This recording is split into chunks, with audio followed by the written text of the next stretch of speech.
Hey friends, welcome to another edition of Private Club Radio Live. We've got a packed agenda here for you today.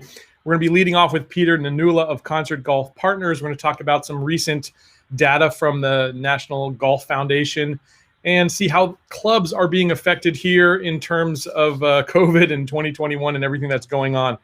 We're then going to bring on Mr. Tim Muessle of the Olympic Club. We're going to talk about what it's like to host gigantic tournaments on national television, worldwide television, as well as what it's like to handle 11,000 members and 500 employees and a whole lot more going on at that club. And then we're going to hear from Nick Weir of Little Owl Entertainment about a concert series that he's bringing to private clubs all over the country. So a ton of fun happening here. As always, make sure if you've got questions at any point during the program today, make sure to pop them in there. We will feed those questions along to our experts, and we're going to have a lot of fun. Before I bring Peter on, just want to say thank you to our show partners, Restream.io, which is the platform we use to go live here on multiple platforms. I absolutely love Restream. You should check out this platform as a way to engage your board and members during a time when maybe they can't come to the club all the time, as well as just this is the future now, right? We're living with video streaming, and this platform does it better than any of them. privateclubradio.com/Restream is a way to learn more, and you can actually start with this program absolutely free. I do want to thank Capstone Hospitality, who brings membership and sales advice to private clubs all over the country, and of course, Concert Golf Partners, who bring capital to clubs as well as solutions for clubs all over the country. So without further ado, let me bring on the CEO of Concert Golf Partners, Mr. Peter Nanula. Peter, how are you, sir? Hey, Gabe. Good to see you. What's going on with your clubs these days? Are you 22 clubs strong at Concert? Where are we at? Yeah, 22 clubs, and looking forward to the end of COVID, like everybody else, right? Yeah, I hope there's an end in sight. It seems like they keep pushing things back. I was ready to leap out into the world, but we gotta wait a couple more months. It's coming. I'm telling you. My wife did finally get the vaccine, so she's. Oh, did she? Yeah, she's a healthcare worker. She is. She does mental health. But she's also a veteran. She was a Marine, so the VA called her kind of out of the blue. They're like, hey, we've got a certain number of vaccines. Come on down to the VA. And she got one, which is cool. Fantastic. Good for her. I want one so I can start traveling myself and come visit all your. Yeah, you're too young. You're going to have to wait. I know. I got a long wait, I think. Yeah. So first off, I just want to talk about some macroeconomic conditions. We've got a lot of things happening right now. There's a lot of unease and uncertainty in what's happening with the economy. And I'd just love to get your perspective on what's happening with new administration, with the stock market, real estate market. How is this all going to affect clubs right now? Yeah, that's a big question. All rolled into loaded. One. Yeah, no, listen, I just follow the same news you do and talk to a lot of people, maybe in capital markets more than most people in our industry.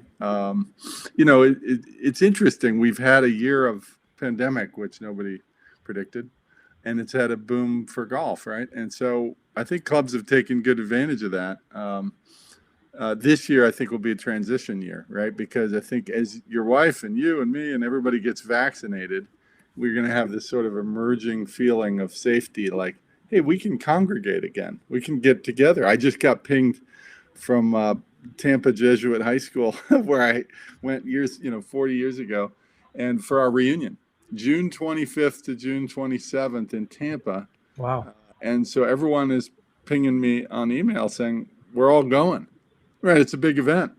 And so I'm thinking, wow, that's late June, when an event that most people, go back to their alma mater and have their reunions, are probably gonna have it right there at Saddlebrook, not far from you. Oh, nice. Okay. Yeah. So I think the same for the club industry. Like, events are going to come back half of this year. We hope people will continue to play golf and use clubs as that central place in their lives, but it's going to be a transition year. In terms of the economy, yeah, it's funny. People in the club world don't really focus on the recessionary aspects of what's been going on, because we live in this sort of world of people that can afford to spend $500 or $1,000 a month on a country club, or we are service providers in that business, right? But underneath it all, we've had 8 to 10% unemployment, which is pretty awful. Like, if there wasn't other stuff in the news, having 10 million people out of work is a big deal, right? And so we're about to get this new stimulus bill passed, which I think will put, almost $2 trillion into the economy, just like we did last year. And that's going to keep things pumping, I think, as we transition out of COVID. So I think it's good news for the club industry this year. In terms of like clubs that might have some debt right now, are they going to get squeezed? I mean, what do you think is going to happen in terms of meeting your obligations to the banks and whatnot here coming up? I don't think so. Right? Rates are low. I don't know if you've been in the refinancing boom at all, but like people are refinancing their homes because these rates that we have are at historically low rates. I think I've done it twice in the last couple of years.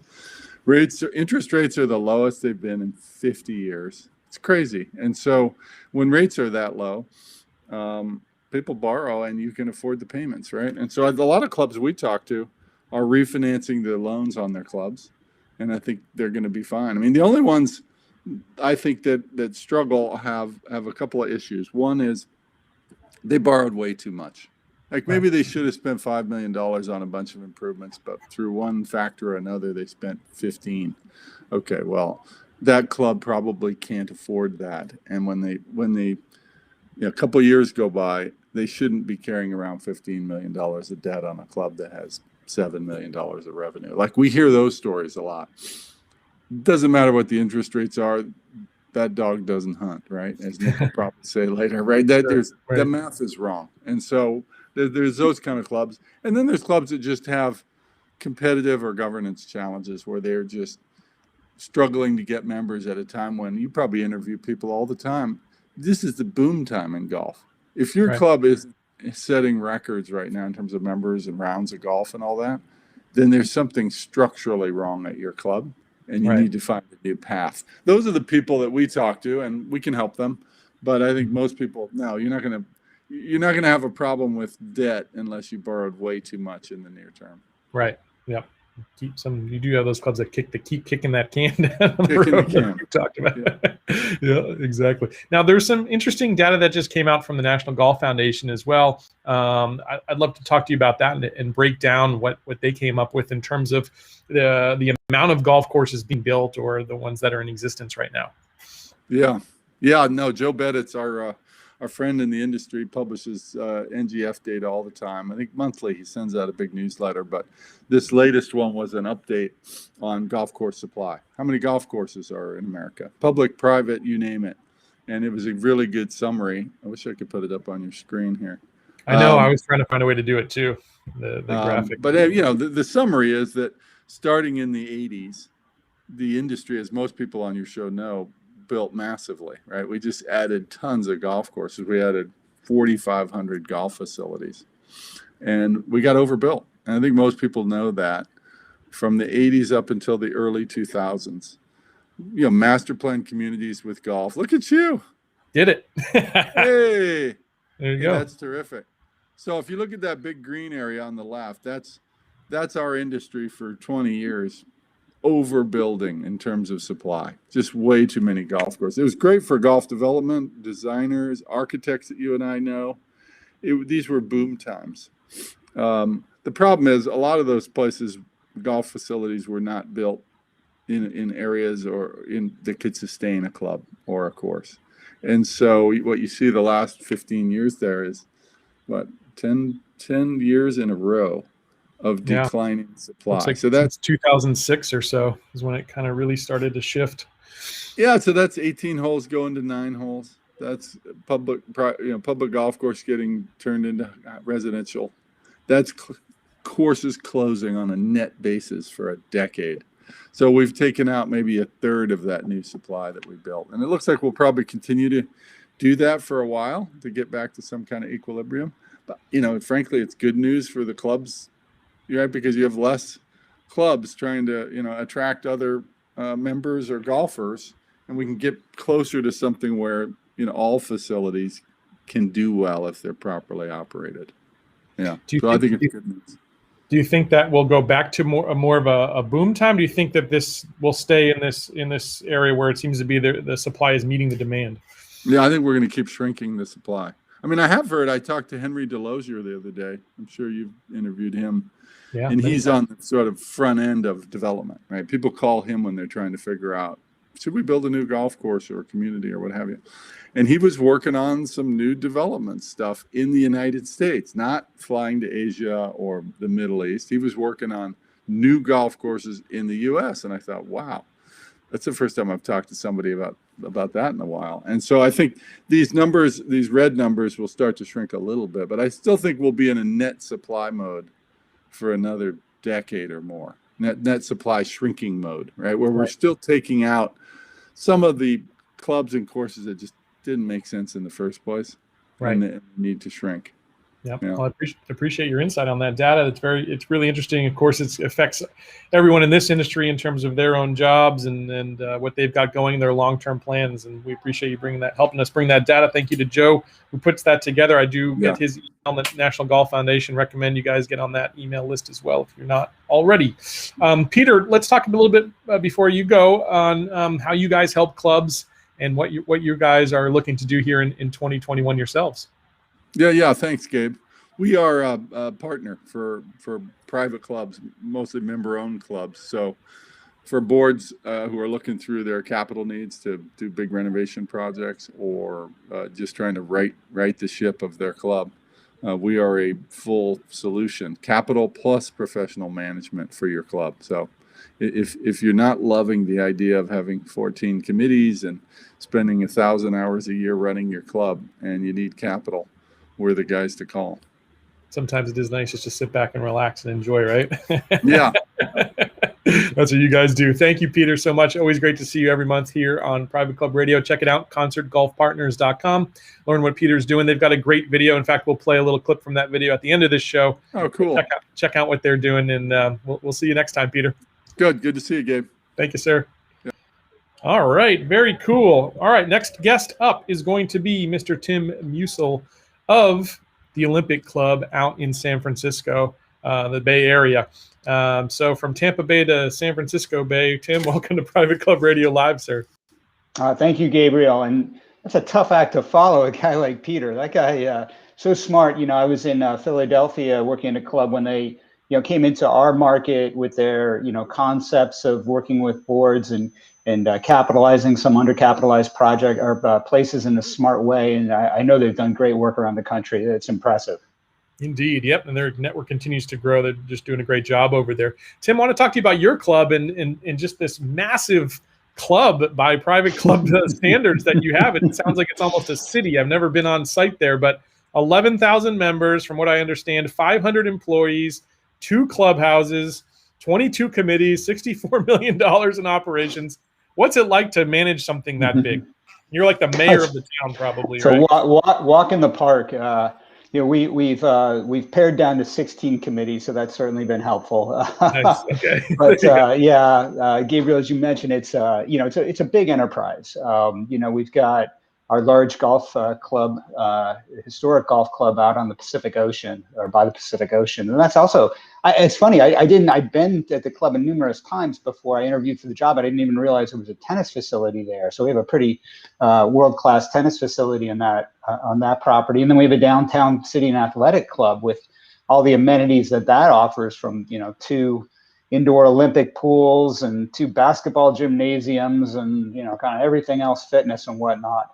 And, running it every day is, it requires a lot of coordination. It requires a lot of teamwork. It requires synergy. Everything that you do, any area of the club rubs up against other clubs and other areas of the club in profound ways. So having a team that will work together and, synergistically is critical, particularly through COVID. I mean, you want to talk about the need for everybody to really work together, because we've got a lot of people moving through different parts of our organization, and we need to give them a world-class club experience through every step of the way. And how do you coordinate all of that, just from getting on the elevator to, being to the area for their fitness class or their basketball league or, to their tea time. It's a lot of moving people. Oh, I bet. I'd love to know how you manage your time when you've got an organization that big, Tim? Like, how do you decide I'm going to what to delegate, what you're going to work on? Where do you prioritize things?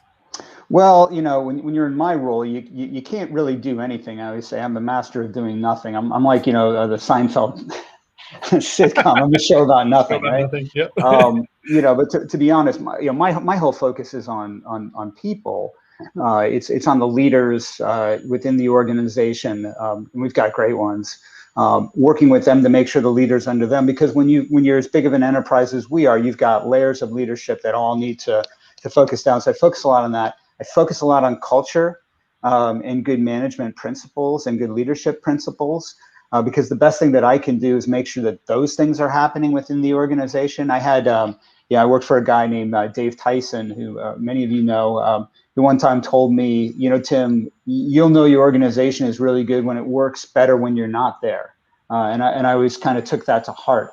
So that's kind of, I spent a lot of my time with that. And then I spent a lot of time just networking with our members, with leaders amongst our members.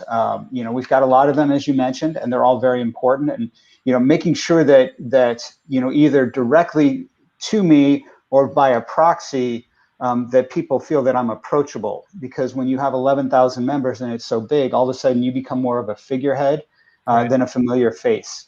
And I think as a club professional, you don't want that. You want to have that sense of personalization. And then finally, the Olympic Club means something. I really am humbled to be in the role that I'm in. It's a pretty special place. And when I had the good fortune of being named the new general manager there, I recognize this is a national level place. So my relationships with the USGA, the PGA of America, and then other, the NCA, and certainly in our space, and within the city of San Francisco, and even on a national level, networking with the people to make sure that our brand and our reputation are where they need to be. Yeah. How much time do you literally spend behind the desk versus actually out there, speaking with your management team, dealing with, actually having that FaceTime one-on-one time with members? Yeah, to be honest, Gabriel, I don't even know. I don't really add it up so much, to be honest. Sure. Yeah, it's funny. Sure. I actually have 2 offices. I've never had that before. And every now and then I make a guest appearance in one of my offices. It's funny. I a few years ago I kind of got committed to being paperless. So now an office kind of means nothing to me. I kind of plop down with my iPad, my Apple Pencil. I've got everything I need. And my job is a lot less administrative, as you can imagine. I've got people who I'm lucky to have people who do that for me. So it's a lot of people interaction wherever I happen to be. It sounds like you were already set up for COVID. Then that's my next question for you: is how did you guys manage things there at the Olympic Club during this crisis, especially when you've got normally so many employees to take care of and members and whatnot? Sure. Well, when COVID hit, I'd been on the job for about 4 months. So I was still learning my way around. I came over from the East Coast to the West Coast. So I'm still just learning how to get home, and let alone this, gargantuan club. And we're getting ready to host the Women's Open and whatnot. So, the first thing I did when I got to the club was start to establish what our org chart would look like. And it was a little bit not the way I like to see it, not in the order I like to see it. And I like to think pretty open-ended in terms of how I do things. But when it comes to structure and accountability, if you don't have those principles, nobody knows where to go to. So we were just getting that in place.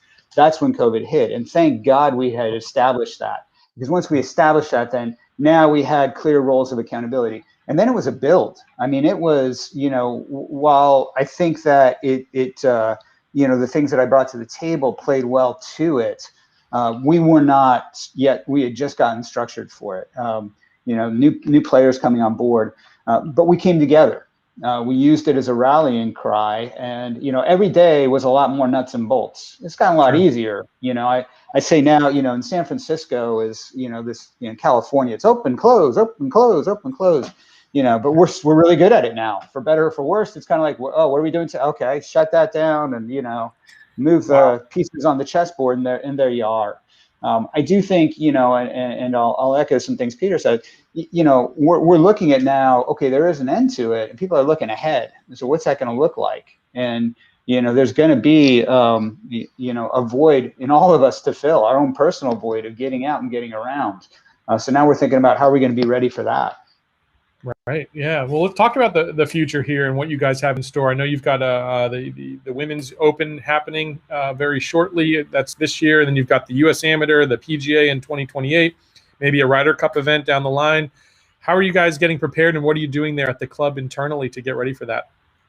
Well, working with the USGA is great, and Marissa Giglio is our tournament director on the ground. She's been on the ground for a long time with us, preparing for this really special championship that we're just so proud to host the best women golfers in the world. And Matt Sawicki from the home office of the USGA. It's a real team effort. Members, staff, and the USGA. We certainly have our operational role. The members working on the member experience and the player experience, and the USGA kind of pulling it all together. So all I can say is we're all just in deep preparation. Do you think there will be fans for the event there in the summer? Do you think you'll have?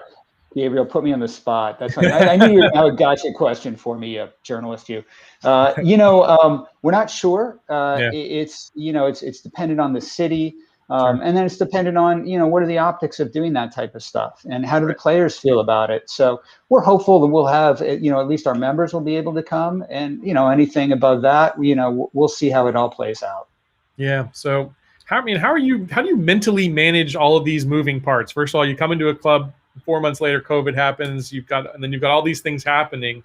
Like, I think there's a lot of managers out there who, you must know how to manage stress, right? If you've got any advice towards that, Tim, or to help your fellow managers out there, what would be your advice for this? Well, okay, let's put it in context though. I don't think the Olympic Club is a place you come for your first GM position, and I've been really fortunate to have had a great career where I've worked with and for just terrific people. I've learned so much, not just from my mentors in the business, both who I've worked for directly and from afar, but the people you meet in the boardroom, and they're so impressive. And if you take the time to really get to know them and understand what they do and pick their brains, that's really helpful and therapeutic. You want to talk about managing stress? That's super therapeutic. As far as dealing with that day to day. You really learn how to delegate early in your career, right? And if you don't do that, you're going to stay at kind of a small place. And there's nothing wrong with a small place. I think some of the best places and some of the best managers are very hands-on, and they manage small places because that's what they love and that's what their passion is. And I have so much respect for that. I wanted to be bigger. I've always wanted the bigger experience. And so learning how to delegate was huge. Learning how to be a good hiring manager was huge. And learning how to trust your people. And letting them make mistakes. And when they do make mistakes, being the first one on the scene to defend them and take the bullets. That's the hardest part of the job. You take the arrows for somebody else's mistake, but I'm happy to do that because I want the people under me to be trying new things and growing from it. Fantastic skill set there. So if any managers out there looking to step up into some of those bigger operations, there you go. You just laid out the roadmap for you. We appreciate it, Tim. That's fantastic. I hope we can do this again very, very soon. But before I leave you, what's your big goal for the Olympic Club here in 2021 and beyond? What's your 5-year plan? It's a great question, Gabriel. And before I finish that question, just thank you for what you're doing. I hear so much from my colleagues about this show that you're doing, and people really love it. You have such a great grassroots following. So good for you, man. Keep it up. Thank you. For this year, as I said, we're starting to really pivot hard on what it means. Going forward out of COVID. But for us too, we have this very unique situation. If you've ever managed the city club. And you've managed a country club, they're very different entities. And yet we kind of have two that butt up against each other. And so we're looking at, we're doing some, pretty just, general SWOT analysis and getting strategic with it, thinking about what the Olympic Club will mean for the future. I know we all think about what the Union League's done in Philly and all that Jeff's done with his board and whatnot. I think that they've laid a footprint about thinking outside of the box, thinking differently. I think that's what we're doing now with the Olympic Club. It'll be very different than what the Union League is because we are very different. But the same concept of, okay, we need to think outside of what we've been and think about what the future is. We operate like a city club in our membership structure, and maybe that's not the correct way to do things. So we're engaging with the best thought partners in the club industry and outside of it. And we're moving forward. That's fantastic. So what are you doing? Are you going to be doing some membership surveys and those sorts of things as well, Tim? We'll do the traditional stuff, but we'll do a lot of non-traditional stuff. We're Nice. looking at data in ways that I think are just revolutionary. We've partnered with Salesforce, which one of the benefits of a huge budget, a huge club is a huge budget, so we can afford some great IT stuff. So we're really doing some neat stuff.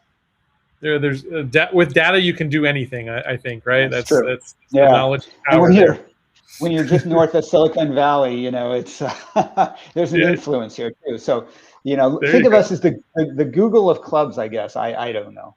I love it. I like that. That's a great tagline. Maybe put that on your website. I'm not so sure. Fantastic, sir. I enjoyed it immensely. I do hope we can get you back on here very soon, and maybe after the Open happens there for the ladies, and get you back on here and see where we're at. It'd be an honor. All right. Thanks so much for your time. You have a wonderful day, sir.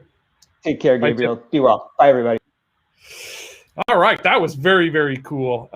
Great. Thank you to Abhishek Sankar, who's been a guest of this show, who invited Tim on. Abby's also working there at the Olympic Club. I think he came on like a week before COVID, so crazy that kind of stuff happened.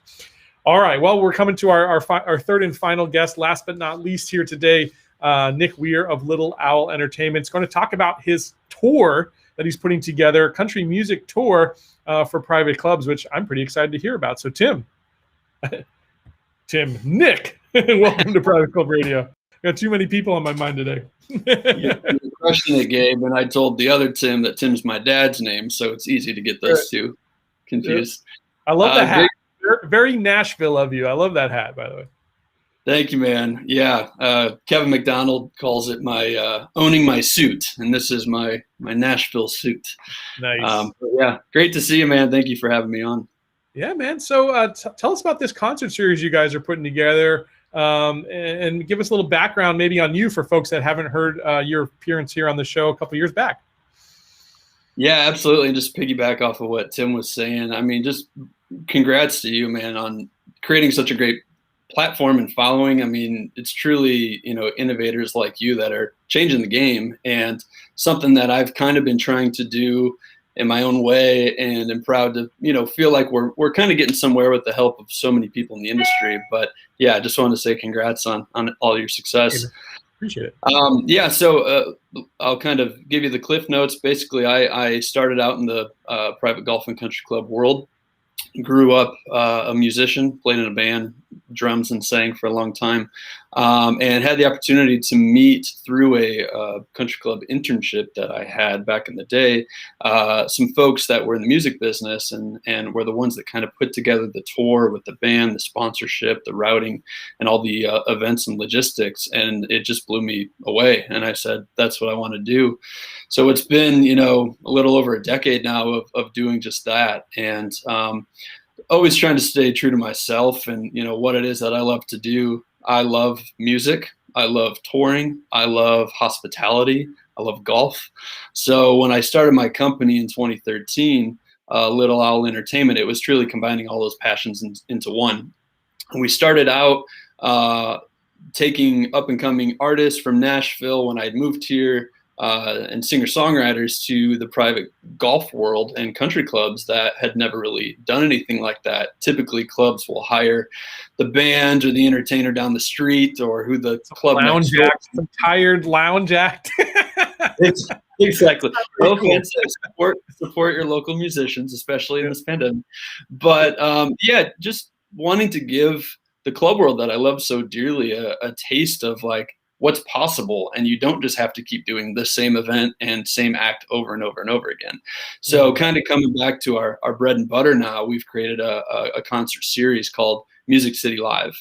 And it's essentially 3 of the biggest hit songwriters here in Nashville They write for multiple genres, not just country music, pop music, have some #1 hit songs that members and staff have definitely heard many times on the radio and on television. And we've just kind of created a show where we'll go to the major markets around the country that have kind of the highest number of clubs in that area. And the reason for that is I was joking with you when we were catching up and on the Extraordinary Leader program that were so kind to have me on last week, that I've heard for years now that, Nick, sounds really fun what you do. Oh, thanks, man. Yeah. It's a promo flyer. You've probably seen that being passed around. People have been so sweet to just kind of forward that on. And referrals are everything for us, but we just kept hearing, hey, sounds super fun, Nick, let us know when you're in our neck of the woods and we'll bring you in. And I'm like, politely, it doesn't really work that way. Like, right. Y'all pick a date for us and we're there. So yeah, you're like in Alabama, then they want you up in Oregon, right? Exactly. So it's been really fun. And, this past year, fun is not a word that really comes to mind. However, the music industry has been pretty devastated. We're basically put on pause. Events at private golf and country clubs have been put on pause, and it's slowly starting to trickle back with vaccination rollout, and folks just feel more comfortable, better weather, so you can do outdoor events. So we're just trying to be proactive and show clubs and businesses, hey, we've created this show for you. It's one of a kind, unless you've been to Nashville before, to see a kind of a songwriter round in a really awesome format. It's just a memorable experience that hopefully your members will never forget. So yeah, we're taking it to major markets and hoping to hit up, a couple clubs each weekend. I think it's perfect timing too, Nick. I mean, with people really needing to get outdoors, having like an outdoor concert, and all this beautiful green space, that's just it couldn't have been better timing. So let's talk about, how do people actually, well, let's talk about the concert itself first. I'm gonna bring that flyer back up. Because you guys have put together a pretty cool lineup of artists. Let's talk about that, Nick. Absolutely. So Nashville is crawling with singer-songwriters, aspiring artists. I'm fortunate to have worked with, some of the biggest A-listers in the game now. But also my heart and my passion is kind of for these people that, they maybe just haven't had the spotlight shining on them yet. They're the kind of the artist behind the artist that wrote the song, and then someone else goes off and makes it famous. So it's kind of this behind the curtain peek of, how it really works. And so it's not just the hit songs that they've written. All of them, I joke, can sing the phone book. They're incredibly talented. They can play all the instruments. A lot of them are producers as well. But these three, they're very different from one another. And I think that's important because, most folks attribute Nashville to country western music, which it is. I mean, it's country music capital of the world. However, it's so much more than that. So Cameron Bedell, great up-and-coming artist, songwriter, producer. I mean, he's got 3 songs in the top 50 right now in the country world that he's done for other people, not even his own thing, and that's coming soon. Parker Welling, that I think has 5 #1 hit songs in the past 2 or 3 years. Like, Unreal. Gabe, to get 1 #1 is like winning the lottery. To get 4 or 5 right. is like being struck by lightning multiple times. And That's same crazy. with Jordan Reynolds. The guy has written all of Dan and Shay's and a couple of Justin Bieber's last hits. But he also writes for Keith Urban and Lady A and Christian artists. And he's kind of one of those people now that the biggest artists in the world think of him and be like, I want to write with that guy. So right. he's just got the mojo. He's got all the good vibes going for him right now. So it's fun just to put those 3 together. There will be some scheduling conflicts, and we've got a list of 80 other songwriters ready to go that will step in and shine as well. So that's kind of the show that they put on together. That's fantastic, and I love the fact that it's it is that peek behind the curtain into the business as well. And you've always really been about creating a complete entertainment. It's not just that you bring in some music and go. Talk to us about the entire experience that you guys can bring to the table with Little Al. Yeah, great question. And you said the buzzword experience. To me, there's a big difference between events and experiences. And I really want just club managers to know what's possible and that you don't just have to do the same event. And that's where, like, me kind of having the background in the club world, I know how busy they are. I know how many events they have to do each year, from charity events to weddings to your annual club events, your random pop-up things, business meetings, committee, like it's a lot. So this is me kind of coming in and being an extension of these clubs teams to say, like, hey, y'all got a lot going on. This is a party in a box kind of experience. So help us help you. We will bring everything that y'all need to do this. We'll help you with the promotional and creating a great flyer. Just get creative with the theme of the event to just make it one of those experiences that when their members leave, they're like, wow, that was unlike anything that we've done in the past year. When do we get to experience that again? And I said on the Extraordinary Leader Show last week, I mean, let's be honest, members pay a lot of money to be wowed every time they come in there. It needs to be pretty well perfect, from golf to tennis to events. And so this is just kind of our display of help us help you. And creating this show and this tour, like, this is just one idea, one that we're passionate about and know very well, and kind of giving folks a Nashville vibe show. But there's many other things that we do throughout the year, and booking kind of a country club music fest where we bring in all the production and an A-list artist to booking, covering tribute bands. So it's kind of across the board, but this is the thing that we're really featuring right now. But you nailed it there, Nick. I mean, I'm a member of a club because I want a wow experience all the time. I want something that I can't just walk down to my local restaurant and hear the lounge singer of the regular Friday night house band. This is really special, and I think that a lot of club members would appreciate something like this. So you, like you said, you can't just kind of call randomly and have these people show up at your door. This is a tour that you're actually putting together. So let's talk about how are you planning to work your way through the country, and how do people actually book this for their own club?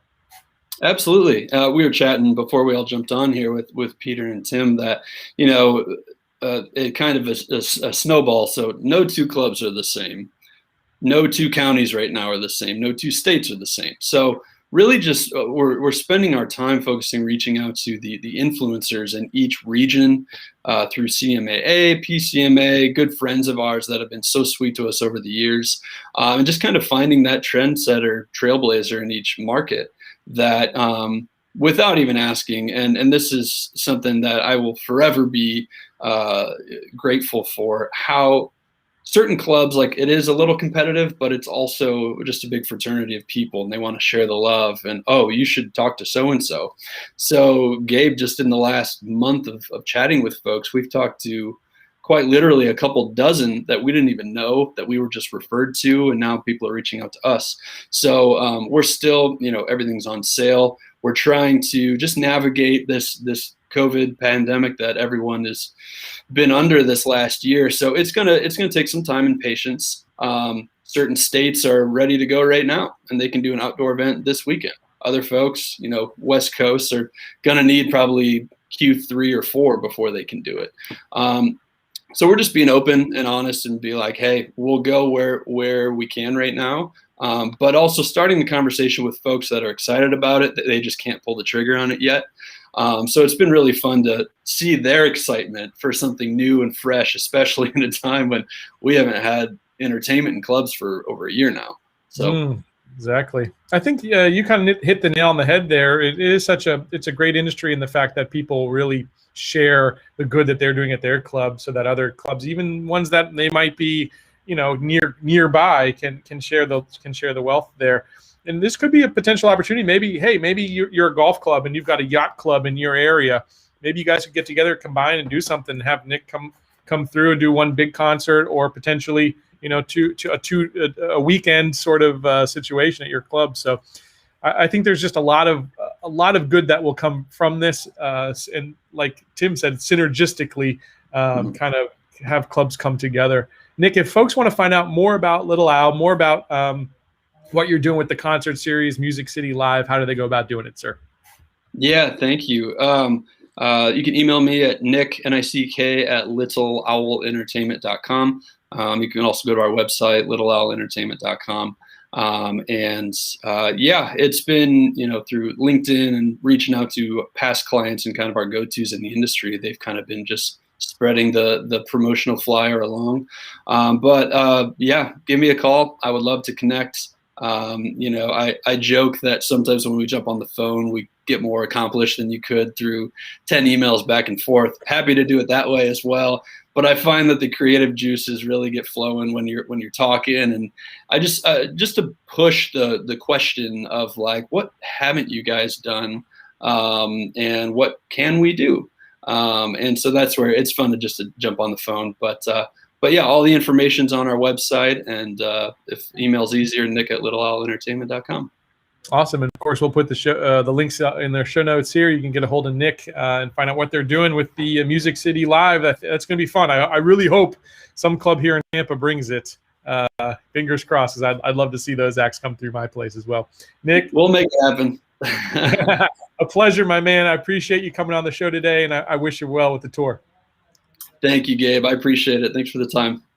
All right. Cool, guys. Well, it's been a wild day here on Private Club Radio Live. We spoke with Peter Nanula. We spoke with Tim Muessle over at the Olympic Club, and now ending it great with Nick Weir there. I hope you guys have a wonderful rest of your week. I hope it's productive. I hope you take some of Tim's advice to heart and start looking at some ways you can delegate what you're doing and really build that organizational chart. I learned a lot of things. I hope you did this week, and I hope we'll catch you back here next week on Private Club Radio. Before we do, just going to leave you with a little video about what Concert Golf Partners doing for clubs around the country, and I'll catch you back here next week. Until then, here's to your membership success. I'm Peter Nanula, CEO of Concert Golf Partners. We are a boutique owner-operator of high-end private golf and country clubs nationwide. We have seen how top-notch private clubs benefit from our capital and our club management expertise in a long-term partnership.